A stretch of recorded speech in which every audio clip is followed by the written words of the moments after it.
Yes, sir. Yes, sir. Yes, sir. This is the next episode of The Next Show with your boy, Delicio Jones, Deli D. Oh, yeah. Yeah. On this episode, topics of discussion are going to include what's been happening in the NBA bubble thus far and the Toronto Raptors' perfect 3-0 start to their series against the hapless and lowly Brooklyn Nets. Also, the round one of the Stanley Cup playoffs has just wrapped up with, I believe, Vancouver being the last team to punch their ticket in. Good on them. So I'm just going to talk about what happened there in the first round, briefly recap some of the things I saw, and my predictions for round two, the winner, and in how many games of the matchup. So all that I'm going to touch on, and yeah, some other things. Stick around, guys. Stick around. We'll get this talk show bumping here. So yeah, as I mentioned, the first thing I want to get into here is the NBA bubble and what's happened with the Raptors' perfect 3-0 start to their series. Everything's been looking great. What can you say? The bigs are getting the job done. They're hitting threes. Norman Powell's looking explosive. You know, Lowry still continues to be the leader on this team. The bigs, Ibaka, Gasol getting it done. Even the wing guys off the bench, OG, getting the job done. What can you say? I mean, Nick Nurse has these guys playing just out of their minds as far as, hitting shots and playing defensively and the schemes. I mean, Nick Nurse, or AKA Drew Carey, as I like to call him, this guy knows coaching, and he knows how to push the right buttons with these guys, and it's great to see. And I think that's going to um, propel them forward in a big way. So, Raps 3-0. I did say about the Lakers being able to dominate Portland, and that wasn't the case in Game One. Portland took the victory. Dame actually hit some clutch shots, which I also said he wouldn't do. Now in game two, though, as it so happens, he ended up dislocating the finger on his non-shooting hand. Everybody always said, "Oh, non-shooting hand, he'll be fine." Well, you still got to dribble with that hand, and you still have to corral the ball to put up a shot with that hand. So, it's not as easy as it sounds. Playing with an injury to the so-called non-shooting hand. So and then the Lakers came out and took game two the rest of the way. Game three, I believe, is on as I speak here. So uh, Lakers will probably end up pulling that one out too. So that was that. And yeah, it looks like all the other series that I call as far as my NBA playoff predictions are going according to schedule. So we'll see how they all wrap up, and I'll hit you guys back once we get a little further on that and everything progresses. Raptors 3-0. If only they could end the series now. What's the point of playing the fourth game? We just know that Brooklyn's going to lose. It's just a formality basically. So I would say rest up a lot of the starters if I was Nick Nurse, and just make sure that those key guys stay healthy for this game four. Honestly, it's going to be a great chance for your bench players to get some playoff experience, some playoff minutes. So trot them out. Why not? You got nothing to lose. You know you're going to beat Brooklyn in the end anyway. So, you know, this whole thing is just a formality. Regular season formality. Round one, formality. Round two, probably formality. This is just basically Giannis is looking for a rematch against the team that, basically made him look like a child and not the man beast that everybody thinks he is. So we'll see what happens there. No Kawhi, that's going to hurt, because he was an elite defender on Giannis. But I think that Nick Nurse is smart enough to formulate a plan and a strategy to deal with that. So, Raps, 3-0, baby. Keep hitting those threes. And we'll see you round two. Boom. Moving on, guys. The Stanley Cup playoffs, round one, was pretty epic. And it was pretty epic in terms of all the series I called, with the exception of, Vegas and Dallas there. Vegas, obviously, they proved that they're not just the next expansion team. They're constructed to win and win now. So good on them for moving on. Dallas, good on you for taking advantage of the complete and utter humiliating, disastrous implosion that is Cam Talbot. That was just atrocious. Uh, you know, I think Calgary fans already feel like crap already. So I don't, I'm not gonna egg it on for them or anything like that. I'm not gonna pile it on. But man, that was just downright embarrassing. Up 3-0, and then just to choke down the 7 goals, 7 unanswered like you did. Oh, that was bad. Horrible. So I hope Calgary can smarten up David Riddick or get some, elite status goaltending because, it looks like they're going to make the playoffs. But, you're going to make the playoffs just be bounced out in the first round every year because you got no goalie. The search continues in Calgary. Looks like they're having Philly goaltending issues over there in Calgary, trying to find somebody stable there. So, yeah, you know, Dallas and Vegas, congrats on them. They took advantage of their opportunities and weak opponents. And how about them Canucks? How about them Canucks? Wow. They knocked off the defending Stanley Cup champion St. Louis Blues. That means this year we're actually going to have we're going to have a new Stanley Cup champion regardless because the defending Stanley Cup champions got dummied and embarrassed, especially Jordan Binnington, by Vancouver. Like, who, I mean, they outcoached them. The players outplayed everybody. It was just an all-around team game for Vancouver. And Elias Pettersson, I mean, this guy is just like magic with the puck. I'm one thing I regret is not seeing Elias Pettersson being drafted by Philly when they had a chance to get him. Instead, we got Nolan Patrick, who has played all of maybe 20 or so games for the Flyers since he was drafted. And here's Elias Pettersson, on the verge of being on a team that's, that might have a chance to progress in this tournament and win the Stanley Cup. I don't know. We'll see what happens. But yeah, the Canucks, wow, they were just playing lights out, especially in that closeout Game 6. It just looked like every shot was going in. And Jordan Binnington, man, whoo! Maybe take the rest of the summer off, grab some beach balls and a net, bud. You're gonna have to figure out how to stop those before you stop another hockey puck on the ice again. Holy smokes! Wow, what a meltdown that was.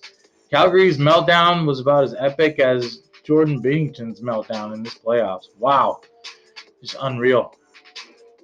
So yeah, guys, and as far as I called every series, maybe not in every game, but I called the winner, and there was a couple of surprises and upsets and meltdowns and breakdowns, but that's the game of hockey. That's why you can't predict it on paper or on the ice. So as far as round 2 goes, I'm gonna give this a shot, and hopefully it goes as good as the first round did, because like I said, I predicted all but 2 of the winners who are in the Elite 8 here. So the first round matchup I'm looking up here, the first matchup I'm looking at here in second round is Vegas playing Vancouver.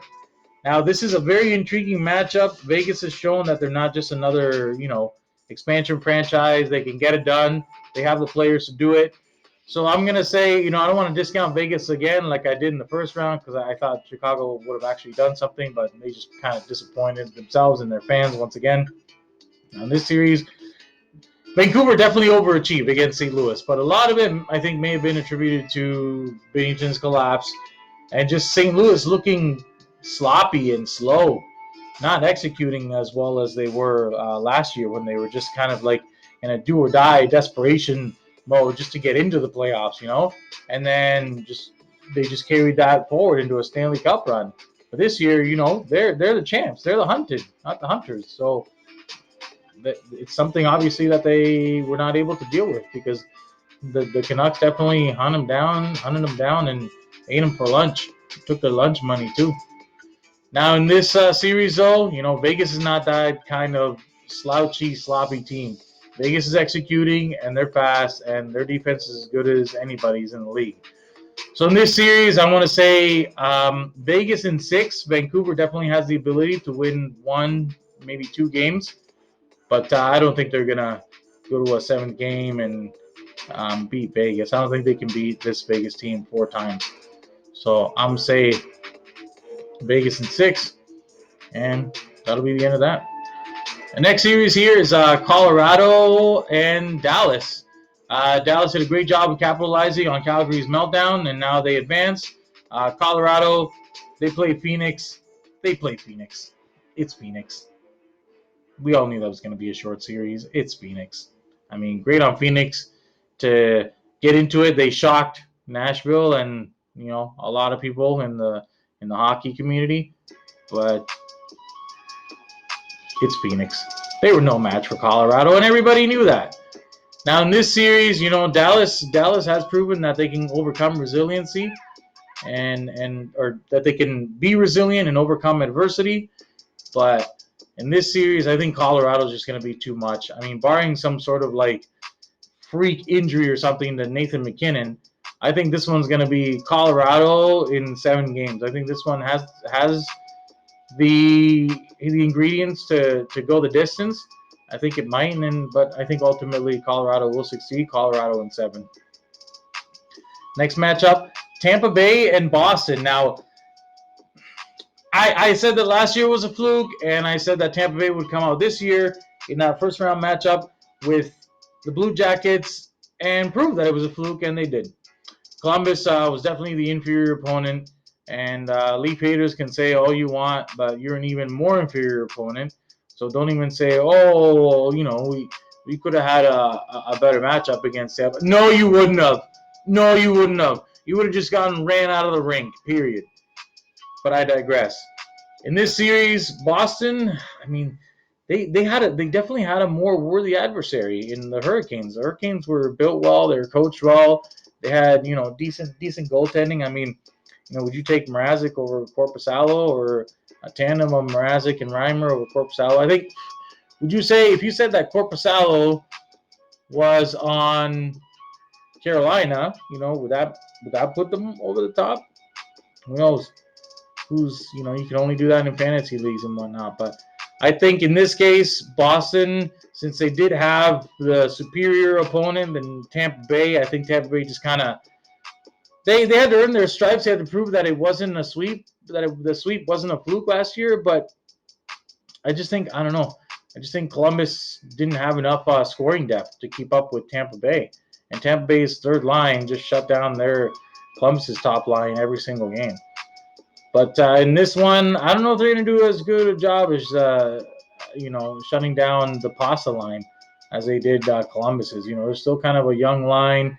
The vets didn't show up in Columbus either, but the guys in Boston will because they are a Stanley Cup winning team prominently, and they still have a Stanley Cup winning coach there in Cassidy. So I think Boston could take this one. I think this one also has the ability to go the distance. 7 games. I'm going to say Boston in 7 games on that one, just because, like I said, for the first round predictions, that Boston still has that championship pedigree, and they got Chara on the back end, who he's still steady back there. He might not be the most fleet of foot defenseman anymore, but positionally he's very sound and he knows what to do with the puck, and he calms guys down. He's a calm, quiet leader. So I think that sort of championship mentality is going to shine through, and I think Boston will get it done in 7 games. If you're a Philly fan, though, you want this to go to 7 games, and you want it to go to like 5 overtimes every single game. You want these two teams to just beat the living crap out of each other, because when you end up getting through that series with the Islanders, you want them to be softened up proper for when you play that opponent. So we'll see what happens. Speaking of the Flyers, that's a brilliant segue to the last series I'm going to mention here, which is Philly at the New York Islanders. Isles, great job on getting the job done against the Caps, but guess what? Who else is beating the Caps since the restart? The Flyers. Okay, and it didn't look like they were struggling that bad either. So I don't think the Caps were as worthy of opponent as people may have thought. Plus, extra motivation for Barry Trotz to say, hey, y'all didn't pay me? I'm going to show you why you should have paid me. And he did. So good on the Isles for advancing, but this series is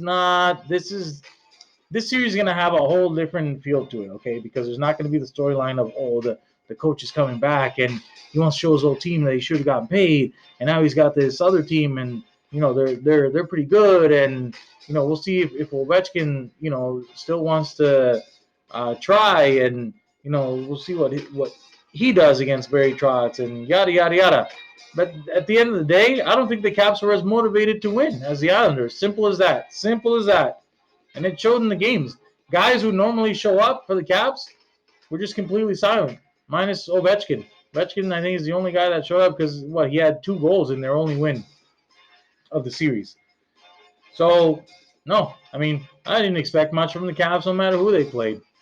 And, what I will say is this, though, about this series between the Islanders and the Philadelphia Flyers. I will say this about New York. And I will give New York credit because, like I said, they're playing very sound, structured, disciplined type of hockey, which is going to get you far. And they have very good defensemen that can skate and get the puck out of their zone very quickly. So here's what's going to happen against Philadelphia.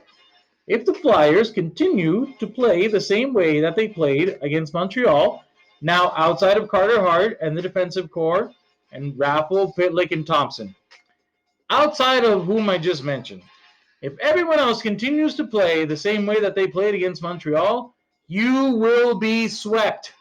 You will be swept easily. The Islanders will just eat you up all day. Okay? They're playing for each other. They're playing as a team. And as far as, again, outside of the people I mentioned earlier who are playing the forward group, I don't know who y'all playing for, but if you're playing for just yourselves and individual style play and this and that, you need to stop that. You guys need to stop with the sloppy, bad play, bad execution. That's not the team that was looking like they were going to challenge for a Metro Division crown. That's not the team that went 3-0 in the round robin.